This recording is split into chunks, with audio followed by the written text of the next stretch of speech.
The fork stopped midair, suspended in a moment that would later feel prophetic.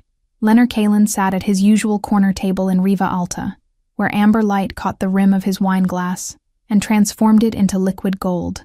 The restaurant hummed with carefully orchestrated wealth, low conversations, crystal clinking against porcelain, linen napkins whispering against expensive fabric. His lieutenants flanked him like sculptures of obedience, discussing shipment routes in voices that never rose above murmurs. Then the door opened, and cold mountain air swept through the entrance like an uninvited ghost. The hostess moved to intercept, her practiced smile already forming, but something made her hesitate. A child stood in the doorway, small enough that the brass handle seemed enormous in comparison, yet possessing a stillness that contradicted her size. Nela Calveni walked forward with the precision of someone following an invisible line. Her dress was clean but worn thin at the seams, her shoes scuffed at the toes from long walks on concrete. Every head turned as she passed, conversations fracturing mid-sentence, because children did not enter Riva Alta alone. The servers exchanged glances, but made no move to stop her. Something in her trajectory suggested interference would be futile. She navigated between tables without touching a single chair, her gaze locked on the corner where power consolidated itself. Lenor's lieutenants straightened in their seats, hands moving toward concealed weapons with practiced subtlety. But he raised one finger in a gesture so slight it might have been mistaken for adjusting his cuff. The movement froze every protective instinct in the room, creating a pocket of stillness that expanded outward. The child reached his table and stopped, her small hand extending to grip the fabric of his shirt just above his heart. Her fingers closed on the expensive material with surprising strength, wrinkling Italian silk that cost more than most people earned in a month. She tilted her head back to meet his eyes, and in that gaze Leonard saw something he rarely encountered: absolute conviction without fear. The restaurant held its collective breath, waiting for his response to this unprecedented violation of space and protocol. Tasting forks remained suspended, wine glasses halfway to lips, as if the entire room had been caught in amber. "Your bodyguard beat my mom," she said, her voice clear and steady despite the tremor in her hand. "She won't go home."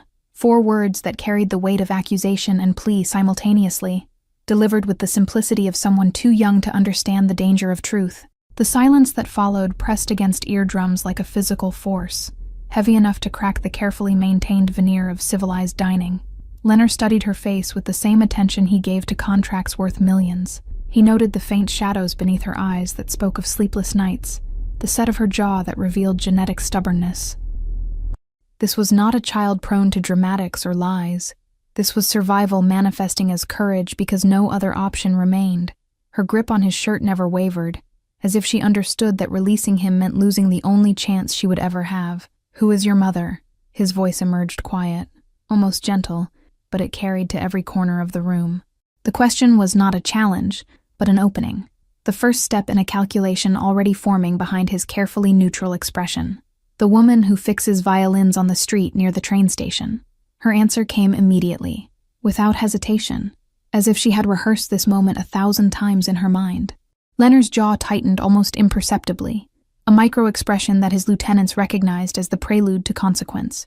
He gestured to the man on his left with 2 fingers, a silent command that required no translation in the language of their world.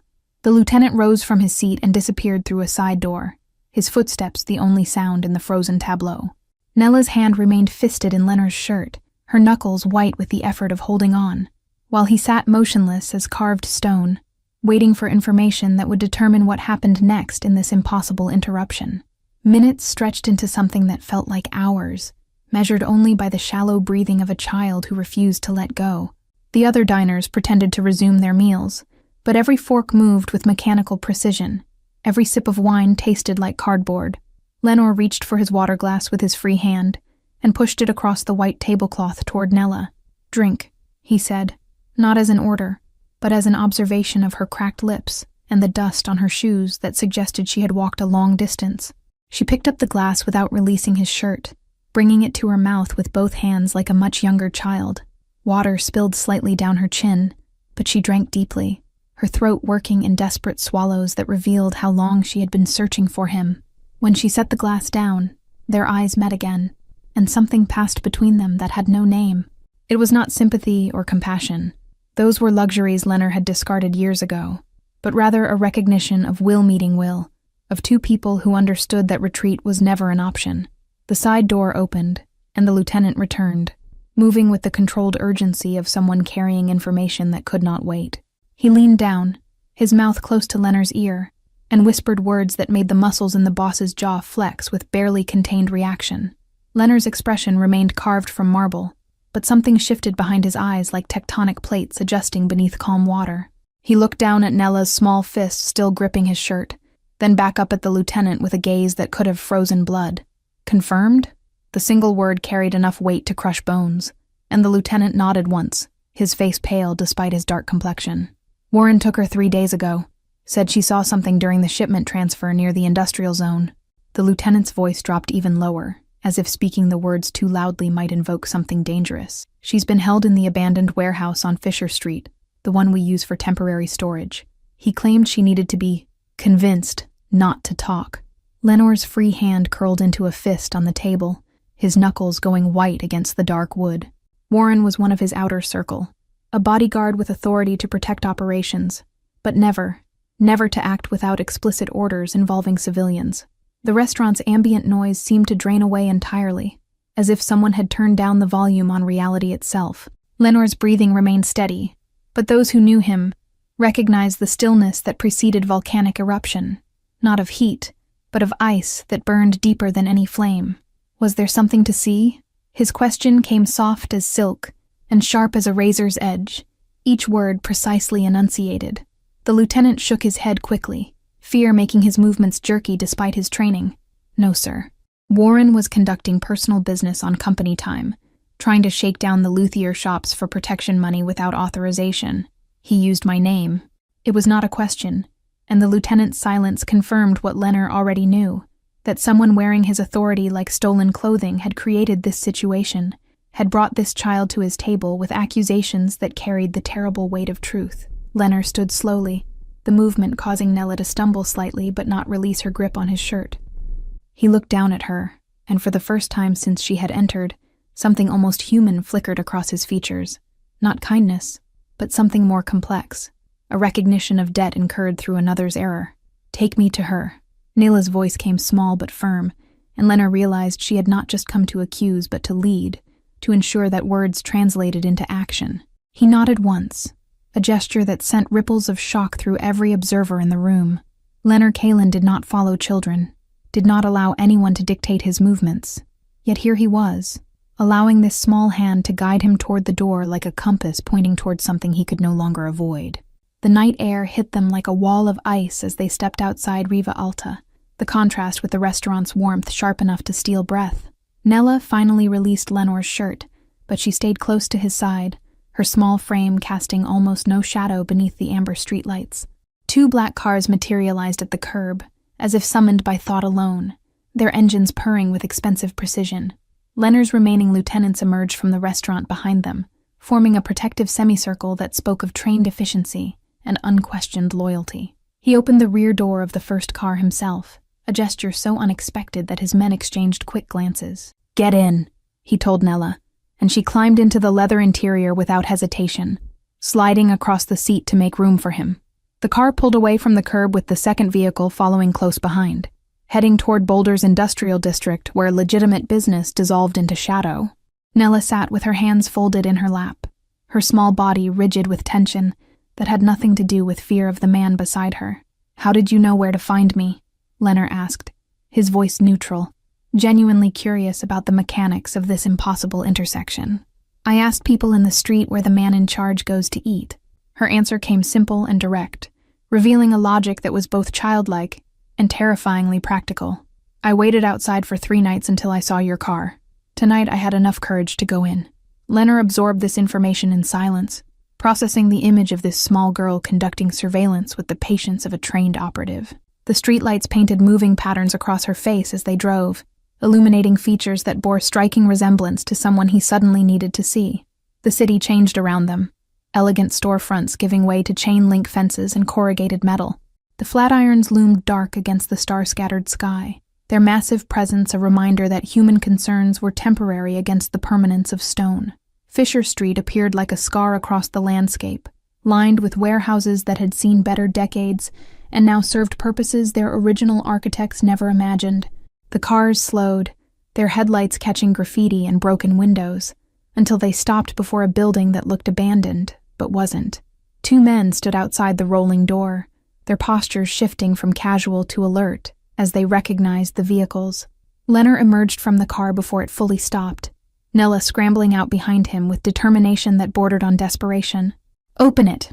The command carried across the cold air with perfect clarity, and the guards moved to comply without question or delay. The metal door rolled upward with a grinding shriek that echoed off surrounding buildings, revealing darkness punctuated by a single hanging bulb. The light swung slightly in the draft created by the opening door, casting moving shadows that made the interior seem to breathe. Leonard stepped inside, and the temperature dropped further, the warehouse absorbing cold and holding it like a living thing. His eyes adjusted quickly, taking in the scattered wooden crates, the smell of motor oil and something else, fear, sharp and acrid. Nella pushed past him with sudden urgency, running toward the back corner where the darkness gathered most densely. Her footsteps echoed on concrete, small and frantic, until they stopped abruptly at a shape huddled against the far wall. "Mom!" The word tore from her throat with enough force to crack, and Leonard watched as the shape moved, becoming human, becoming a woman who raised her head with obvious effort. Fiona Calvini sat with her back against rough brick, her wrists showing marks that told their own story of restraint recently removed. Her face carried bruises in various stages of healing, purple and yellow and green, a timeline of violence mapped across delicate features. But her eyes, when they fixed on her daughter, then shifted to the man silhouetted in the doorway, held something that made Leonard pause. Not gratitude, not relief, but a kind of weary recognition, as if she had always known this moment would arrive in some form, had been waiting for the consequence of being in the wrong place at the wrong time in a city where power operated by rules most people never saw. Leonard moved forward with measured steps, his presence filling the warehouse like water flooding into empty space. His lieutenants fanned out behind him, their faces carved from stone, as they took in the scene that represented a catastrophic failure of protocol. Fiona pushed herself upward along the wall, her movements slow and careful, as if testing which parts of her body still functioned properly. Nella wrapped her arms around her mother's waist, pressing her face against fabric that smelled of sweat and concrete dust, and days without sunlight, cut her loose completely. Leonard's words fell into the silence like stones dropped into deep water, and one of his men produced a knife that gleamed under the swinging bulb. But Fiona raised a hand, stopping the approach. "Already done," she said, her voice rough from disuse but steady underneath. "Your men cut the ropes when they heard the cars. I've been sitting here trying to remember how to stand." The statement carried no accusation, only fact delivered with the precision of someone who understood that emotion was a luxury she could not yet afford. She finally managed to straighten fully, one hand braced against the wall, the other resting on her daughter's head. Leonard studied her with the same intensity he had given Nella, cataloging details that told a story beyond the visible bruises. Her hands showed calluses in specific patterns, not from manual labor but from skilled work requiring precision. The way she held herself suggested discipline, perhaps dance training or martial arts, something that taught the body to move with intention even when broken. Fiona Calvini. He spoke her name as a statement, not a question, and she nodded once in confirmation. "The luthier who works on Maple Street, above the bookstore with the green awning." Her response contained more information than necessary, establishing location and legitimacy, proving she was not invisible even if she had been treated as such. Leonard's jaw tightened fractionally. "Warren claimed you witnessed a shipment transfer, that you needed to be silenced before you talked to authorities who would never have believed you anyway. I witnessed him stealing from a delivery truck behind the music shop at 2 a.m. Fiona's correction came quiet but firm, each word chosen with the care of someone who understood that truth was her only weapon. He was taking boxes that didn't belong to him, marking them as damaged when they were perfectly intact. When he saw me closing up the workshop, he decided I was a problem that needed containing. The explanation shifted the entire framework of the situation from operational security to common theft. Warren had not been protecting Leonard's interests, but covering his own criminal enterprise conducted under borrowed authority. "How long?" Leonard asked, and Fiona understood he was not asking about her captivity, but about Warren's operation. Based on the quantity he was moving, months, maybe longer. She paused, then added with deliberate precision, "He told me you had ordered my silence, that speaking would endanger my daughter more than staying quiet ever could. The manipulation was elegant in its cruelty, using Leonard's reputation as a weapon without his knowledge or consent. Warren had created a perfect trap, one that relied on fear of power rather than power itself, and in doing so had made Leonard complicit in violence he never authorized. He was wrong. The two words emerged from Leonard like a verdict, final and absolute, carrying weight that made the temperature in the warehouse seem to drop further. Fiona met his gaze directly, and something passed between them that Nella was too young to understand, a recognition of mutual position in a world that operated by unwritten rules. She saw that he meant what he said, but also that his word only mattered because someone had violated it first. My daughter shouldn't have had to find you to make that true. Her statement was not quite accusation, not quite observation, but something that lived in the space between, an acknowledgement that systems built on fear created their own problems. Leonard absorbed this without visible reaction.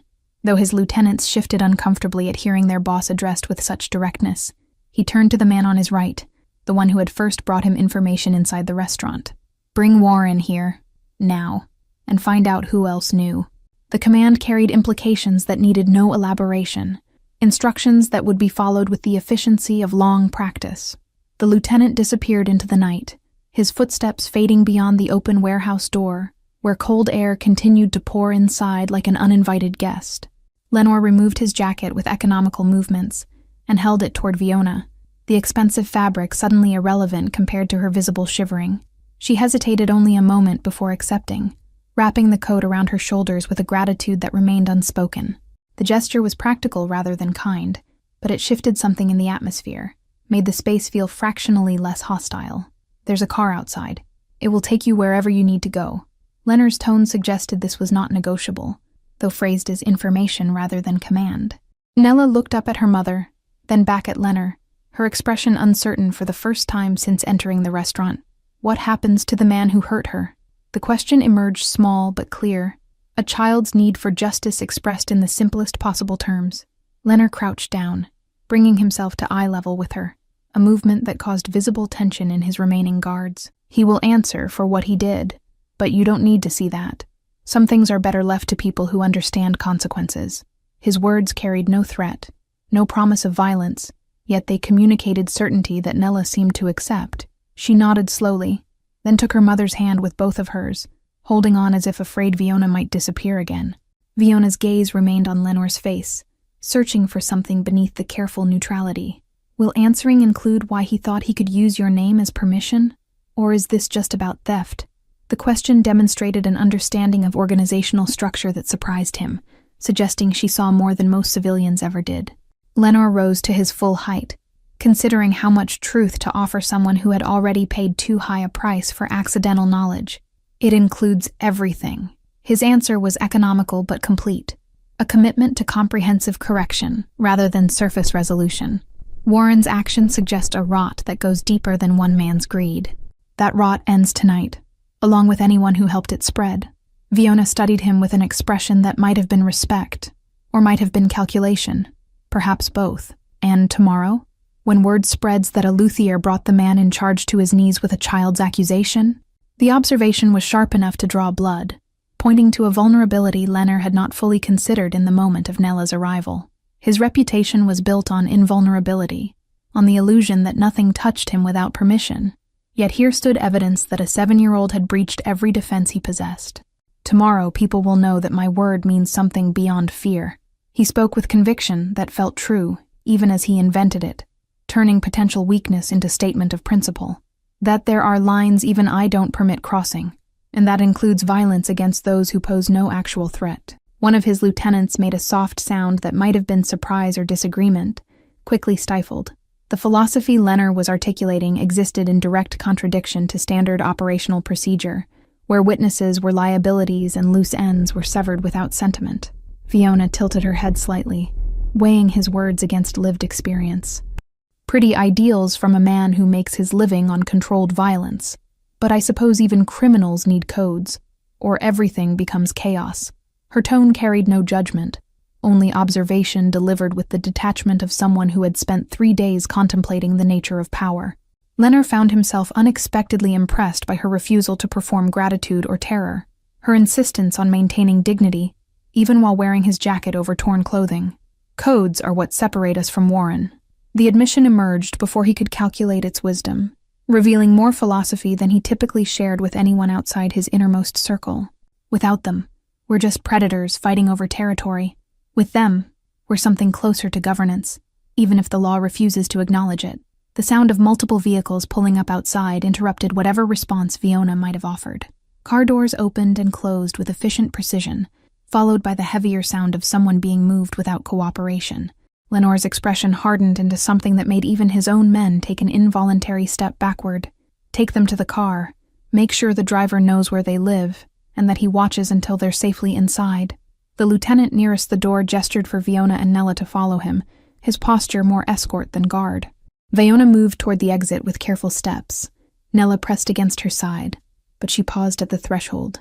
The warehouse filled with new bodies, men dragging a figure between them whose face showed the beginning of consequences already delivered. Warren's lip was split, his eyes swelling, but these injuries were preliminary, the kind inflicted during transport rather than interrogation. Lenore did not watch Fiona and Nella leave, keeping his attention fixed on the man being forced to his knees on concrete. The contrast between his stillness and Warren's agitation spoke volumes about which position held more power in this moment. "Do you know why you're here?" Lenore's question emerged soft, almost conversational, more dangerous than any shout could have been. Warren's eyes darted around the warehouse, looking for escape or explanation, finding neither. "Boss, I can explain. The woman, she was going to talk. I was protecting our interests. By stealing from cargo that wasn't yours to touch, by invoking authority you don't possess, by holding a civilian for days without clearance or cause." Each question landed like a physical blow, systematic dismantling of every excuse before it could fully form. The other men in the warehouse stood silent, bearing witness to accountability that reinforced every lesson about operational boundaries. This was not just about Warren's punishment, but about preventing the next person from believing they could act without consequences. Warren's face shifted through calculations visible enough to be embarrassing, weighing lies against truth, defiance against surrender. "She saw me, boss. I couldn't just let her walk away knowing you were a thief?" Lenore's interruption was surgical. "Not that you were protecting my shipments, but that you were robbing them. That's what she witnessed, Warren. Your personal criminal enterprise conducted under my protection." The distinction mattered, separating organizational necessity from individual corruption. Warren's breathing grew ragged as he realized his defense had become his indictment, that every word confirmed rather than excused his actions. "The problem isn't that you made a mistake." Lenore circled slowly, his footsteps echoing off concrete walls. "The problem is you made it in my name. You told that woman I ordered her silence. You made her daughter believe I authorized violence against her mother." Warren's mouth opened, but no sound emerged. What defense existed against such precise articulation of offense? He had not merely stolen or acted without permission. He had counterfeited authority itself, the one currency that mattered more than money in their world. How many others? The question came from one of the lieutenants, breaking the established pattern of Lenore's sole interrogation. But Lenore nodded permission for the inquiry, curious himself about the scope of contamination. Warren's silence provided answer enough, guilt readable in every line of his body. 3 weeks passed, like water flowing around stone, reshaping the landscape without announcing its progress. Lenore returned to his routines at Riva Alta, the restaurant absorbing the memory of interruption and smoothing over the rough edges until everything appeared normal again. But the story had escaped containment, spreading through networks that trafficked in information as valuable as any commodity. People whispered about the child who had walked into power without fear, about the boss who had responded to accusation with investigation rather than elimination. The narrative shifted his reputation in ways both useful and dangerous, painting him as someone with principles beyond profit. Some saw this as strength, evidence of control so complete it could afford mercy. Others saw vulnerability, proof that the right leverage could bend even the unbendable. Lenore absorbed these reactions without visible concern, adjusting strategies to account for perception shifts. He increased security protocols while loosening operational restrictions, demonstrating that accountability flowed both directions: protection for loyalty, consequences for betrayal. On a Thursday afternoon, when sunlight slanted through Riva Alta's windows at angles that made the glassware glow, the hostess approached his table with unusual hesitation. "Sir, there's a woman asking to see you. She says you'll remember her. He looked up from documents that required his signature, already knowing who stood waiting. Send her in. Fiona entered alone, moving with restored grace that spoke of healing both physical and psychological. She carried something wrapped in dark cloth, holding it with the care of someone transporting something precious and fragile. The restaurant noticed, but did not react, diners having learned that unusual events at Leonard's table were to be observed peripherally, never directly. She stopped at the customary distance, neither too close nor too far, respecting boundaries while refusing to be diminished by them. I brought something that belongs to you. She placed the wrapped object on the table, her movements precise and deliberate. Leonard gestured for her to sit, a courtesy he rarely extended to unexpected visitors. She accepted, settling into the chair across from him with straight-backed composure that reminded him of her daughter's fearless approach weeks earlier. He unwrapped the cloth carefully, revealing an instrument bow restored to pristine condition. The wood glowed with new finish, the horsehair tight and perfect, every component showing the kind of attention that transformed function into art. Warren had it. Fiona's explanation came quiet, but clear. He took it from my workshop the night he grabbed me, probably thought it was valuable. Your men found it when they cleaned out his apartment. Leonard turned the bow in his hands, feeling the balance that spoke of craftsmanship beyond mere functionality. The restoration had required hours of patient work, each detail attended to with a precision that matched his own approach to operations that required invisible perfection. You came to return stolen property. His statement invited elaboration, recognized that the gesture carried meaning beyond simple logistics. Fiona met his gaze without flinching, her green eyes steady in the afternoon light. I came to see if the man who ordered my release is the same one who built the system that allowed my capture. The accusation landed softly but unmistakably, a philosophical challenge wrapped in practical observation. She was testing whether his intervention had been aberration or principle, whether she owed gratitude or merely acknowledged a temporary alignment of interests. They're the same man. Lenore set the bow down carefully, giving the admission weight through deliberate placement. But only one of them makes decisions. The other just exists in the space those decisions create. Fiona tilted her head slightly, processing the distinction between active choice and passive circumstance. That sounds like philosophy designed to let you sleep at night. Does it work? Her directness would have gotten most people removed from his presence, but Leonard found himself appreciating the refusal to perform deference. She spoke to him as an equal in conversation, if not in power, treating their interaction as negotiation rather than supplication. Some nights better than others. The honesty surprised him even as he spoke it, revealing more than strategic calculation suggested was wise. The night your daughter walked into this restaurant, I slept worse than I had in years. Not from guilt, but from understanding how close the system came to permanent failure. Fiona absorbed this with an expression that suggested she was cataloging information for later analysis. Warren's gone. Your men won't say where, but absence speaks loudly enough. How many others disappeared with him? The question demonstrated awareness of organizational cleaning that extended beyond individual punishment. She understood that corruption metastasized, required excision of surrounding tissue to prevent recurrence, and wanted to know the scope of consequences her survival had triggered. 4 more. Leonard's answer came without hesitation, a number she deserved to know given that her witnessing had initiated the purge. 3 who knew and said nothing. 1 who actively helped Warren move stolen goods through false documentation. Fiona's hands tightened slightly on the table edge, the only visible reaction to confirmation that 5 lives had ended because she had been in the wrong place at the wrong time. That's a high price for watching someone steal boxes in an alley. The price wasn't for watching. Leonard leaned forward fractionally, his voice dropping to a register meant only for her. It was for the lie Warren told after. He made you a symbol of something I can't permit, the belief that my authority can be borrowed without consequence. The explanation reframed her captivity as symptom rather than cause, transformed her from victim into catalyst for correction that would have eventually become necessary regardless. Fiona seemed to understand this, her expression shifting from defensive to contemplative. So I should feel grateful that my suffering served a greater purpose in your organizational structure? The edge in her voice was sharp enough to draw blood, but it lacked the heat of genuine anger. This was testing boundaries, probing to see where his justification ended and her autonomy began. Leonard sat back, recognizing the trap implicit in any answer that suggested she owed him anything.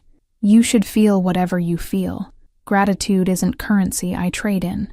You survived something you shouldn't have faced, and your daughter was brave enough to find me when courage mattered more than caution. The acknowledgement of Nella shifted something in Fiona's posture, softening the defensive tension that had kept her spine rigid. She hasn't stopped talking about you. Asks every day if the man from the restaurant is making sure we're safe. The revelation carried implications Lenner immediately recognized. A 7-year-old's attachment to someone who represented protection could become liability or leverage depending on who learned of it. Is she right to ask? Do you feel safe? Fiona considered the question with visible seriousness, weighing lived experience against recent interventions. Your men watch our building. Not obviously, but I notice patterns. The same cars at different times, faces that appear too frequently to be coincidence. So yes, safer than before. But safety provided by the same power that endangered me feels precarious. Her analysis was uncomfortably accurate, pointing to the fundamental paradox of his protection, that it was simultaneously shield and potential weapon. Lenore respected her refusal to pretend comfort where calculation existed, her insistence on naming the dynamics most people preferred to ignore. The afternoon light shifted as clouds moved across the sun, painting the restaurant interior in alternating brightness and shadow. A server approached with fresh water, reading the tension at the table with trained precision, retreating without offering menus or interruption. The moment stretched between them, filled with unspoken negotiations about trust and terms.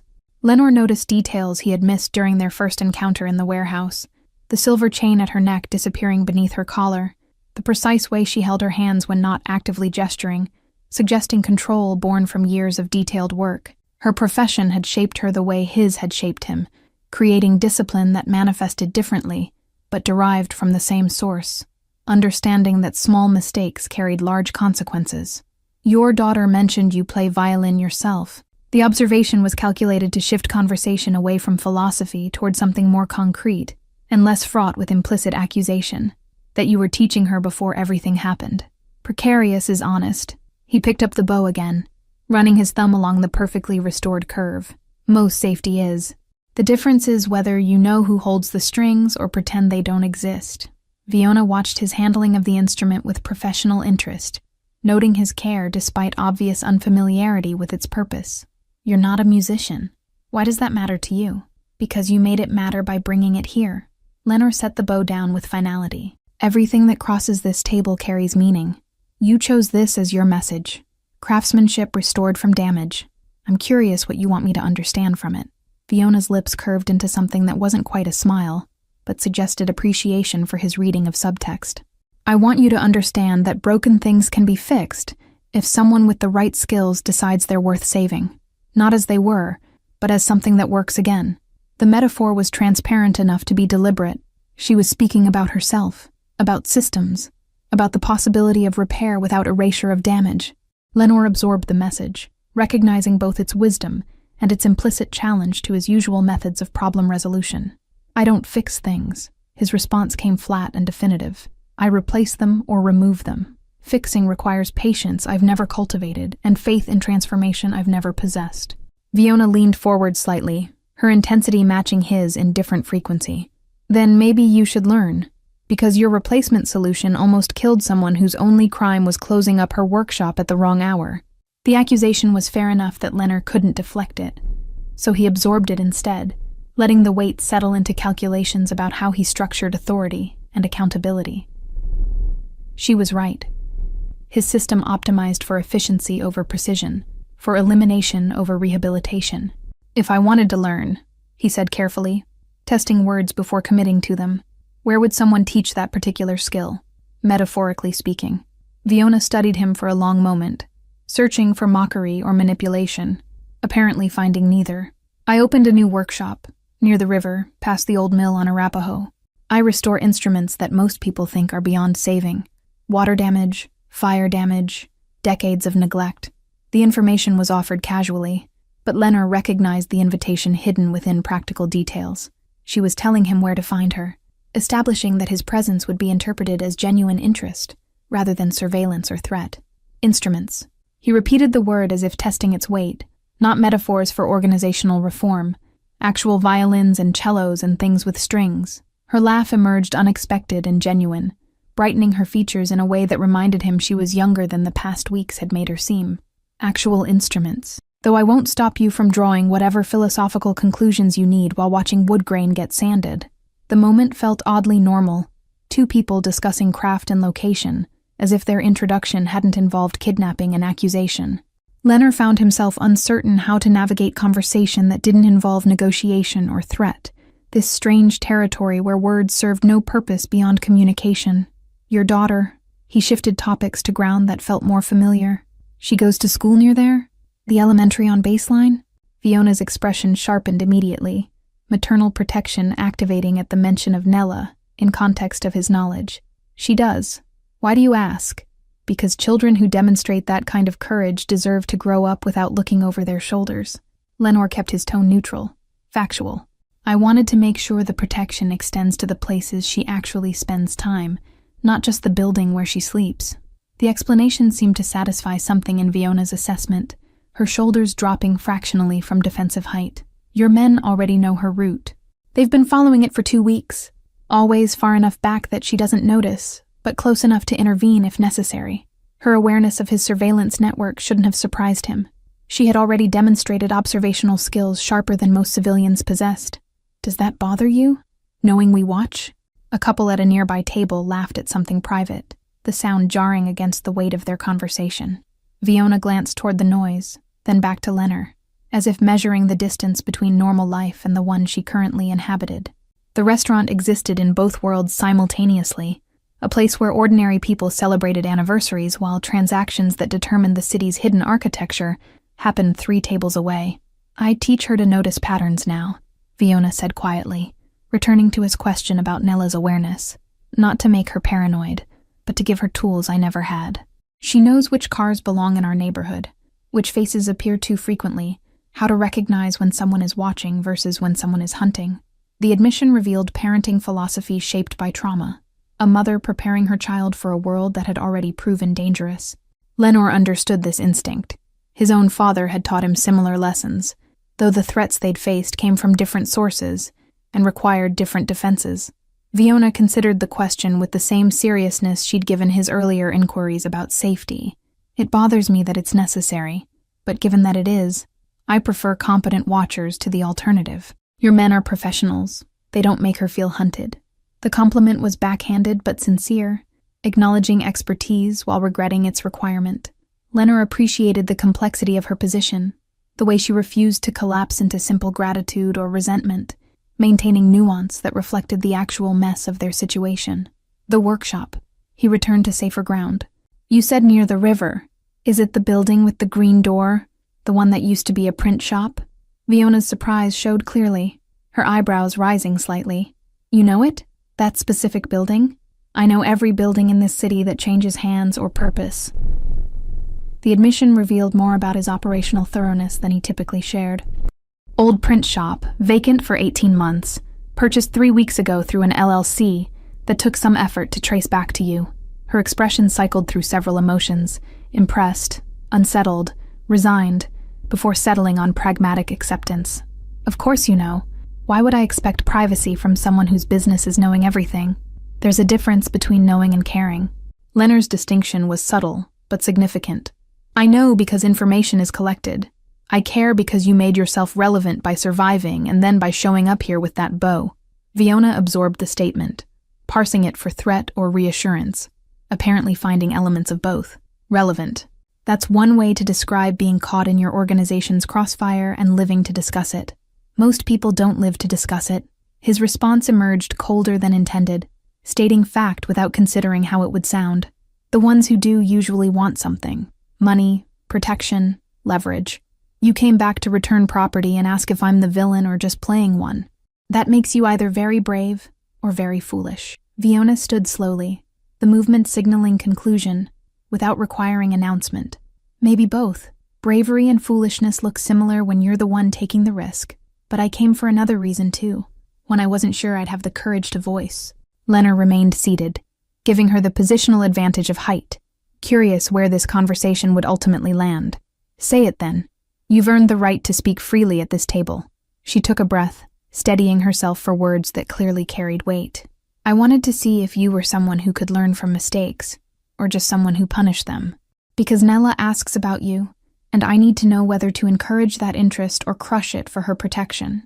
The statement hit harder than accusations or demands would have, pointing to a responsibility Leonard had never asked for, but couldn't deny accepting. "I don't know how to be someone a child should admire. That's not a skill my life has required developing." Fiona's smile carried sadness mixed with something that might have been understanding. "Neither did I, until I had one. But here's what I've learned. Children don't need perfection. They need honesty about imperfection, and evidence that adults can grow. You did that, even if you didn't mean to." She picked up the bow from the table, but instead of taking it, she held it out to him. "Keep this. Not as payment or symbol or anything transactional. Keep it because instruments need to be used or they forget their purpose. If you ever want to understand fixing instead of replacing, bring it to the workshop. I'll show you how restoration works." Leonard took the bow, feeling its weight settle into his palm with unexpected rightness. "This feels like a test I don't know how to pass." "It's an invitation, not a test," Fiona corrected gently. "Tests have right answers. Invitations just require showing up and being willing to learn something you didn't know before." She turned to leave, but paused after 2 steps, looking back over her shoulder with an expression that was hard to read.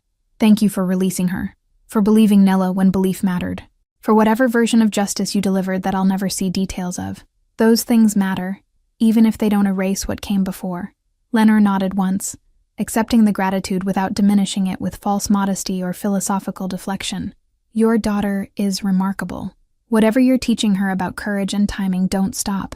Fiona's departure left silence in her wake, the restaurant's ambient noise flowing back in to fill the space she had occupied. Leonard sat with the bow across his lap, running his fingers along wood that had been destroyed and remade into something functional and beautiful. 3 months passed with the patient inevitability of seasons changing in the mountains. Autumn painted the flatirons in shades of rust and gold, the aspen trees transforming hillsides into cascading color that tourists photographed and locals appreciated with quieter reverence. Lenor's routines continued with their established precision. Meetings at Riva Alta, negotiations in offices where expensive art disguised the nature of transactions, the endless maintenance of empire built on control and calculation. But something had shifted in the foundation, a hairline fracture that didn't weaken the structure, but changed how light moved through it. His lieutenants noticed the change without commenting directly, their observations manifesting in careful questions about priorities and strategic direction. They watched him deflect a confrontation that would normally have escalated to violence, choosing negotiation instead, and wondered if the boss was losing his edge or discovering something sharper.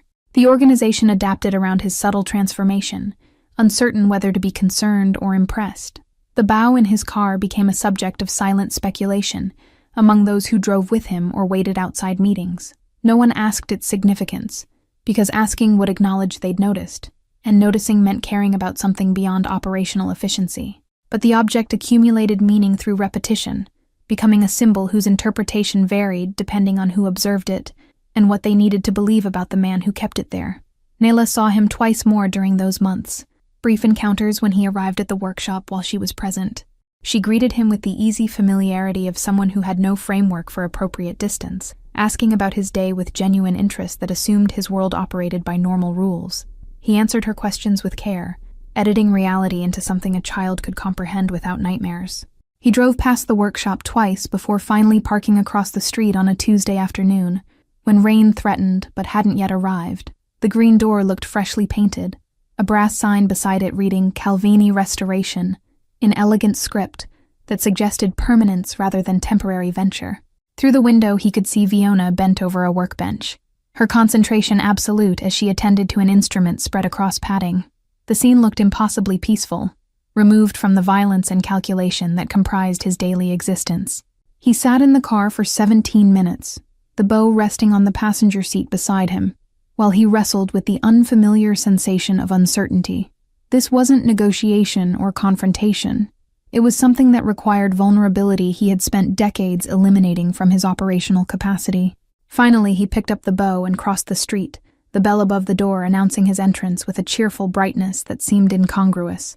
Fiona looked up, surprise flickering across her features, before settling into something more complex. Welcome mixed with wariness, curiosity tempered by caution. "I brought it," he said, holding up the bow as if evidence was required. "I don't know what I'm supposed to learn, but I'm here to try." Fiona set down her tools and stood, wiping her hands on her apron with methodical care. "Then we'll start with the basics. Pull up that stool and I'll show you why rushing ruins everything. Why patience is the only tool that actually matters. And how sometimes the best repair is barely visible." Lenore settled onto the wooden stool, feeling absurdly out of place in his tailored suit, among sawdust and instrument cases. But as Fiona began explaining the architecture of sound, the way wood grain influenced resonance, the patience required to restore rather than replace, something unfamiliar happened. He listened, not as strategy or calculation, but as genuine interest in a world that operated by entirely different rules than his own. The afternoon faded into evening, rain finally arriving to tap against the windows, and for those hours he existed outside the empire he had built, learning that fixing was indeed different from replacing. Weeks turned into months, his visits to the workshop becoming irregular but consistent, always bringing questions about technique that really asked about philosophy. Nayla sometimes appeared after school, doing homework in the corner while her mother worked, and this strange man who had once been her rescuer sat learning the language of restoration. The bow eventually hung from his rearview mirror, suspended on its leather loop where it swayed with every turn and stop. He never explained it to anyone who asked, and most knew better than to ask, but it remained there, catching light as he drove through the city, a reminder that some things could be saved if someone with the right skills decided they were worth the effort. One evening, as winter threatened early arrival with frost that turned windows into abstract art, Fiona locked up the workshop and found him waiting by his car. "You've been coming here for months. When are you going to tell me why?" Lenore looked at the bow swaying gently in the cold wind, then back at her. "Because you were right. Some things can't be replaced. They have to be fixed, or they're lost forever. I'm trying to figure out which category I fall into before it's too late to matter." Fiona stepped closer, her breath visible in the freezing air. "You're not an instrument, Lenore. You're a person, and people get to choose whether they want to change, every single day, with every single decision. You showing up here? That's choosing." The simplicity of her statement cut through layers of complexity he had used to justify decades of calculated action. He nodded slowly, accepting wisdom delivered without judgment, offered as gift rather than obligation. They stood in comfortable silence while the city moved around them. Two people from incompatible worlds who had somehow created a space where restoration mattered more than destruction. Above them, the bow swayed in the mirror, balancing perfectly between what was broken and what could still be saved. Thank you all for following this story. If you've been moved by Lenore and Fiona's journey, write in the comments where you're watching from. I'd love to know where in the world this tale of courage and restoration has reached. Don't forget to like, subscribe, and share this video. Your support means everything and helps me continue bringing you stories that matter. Until next time.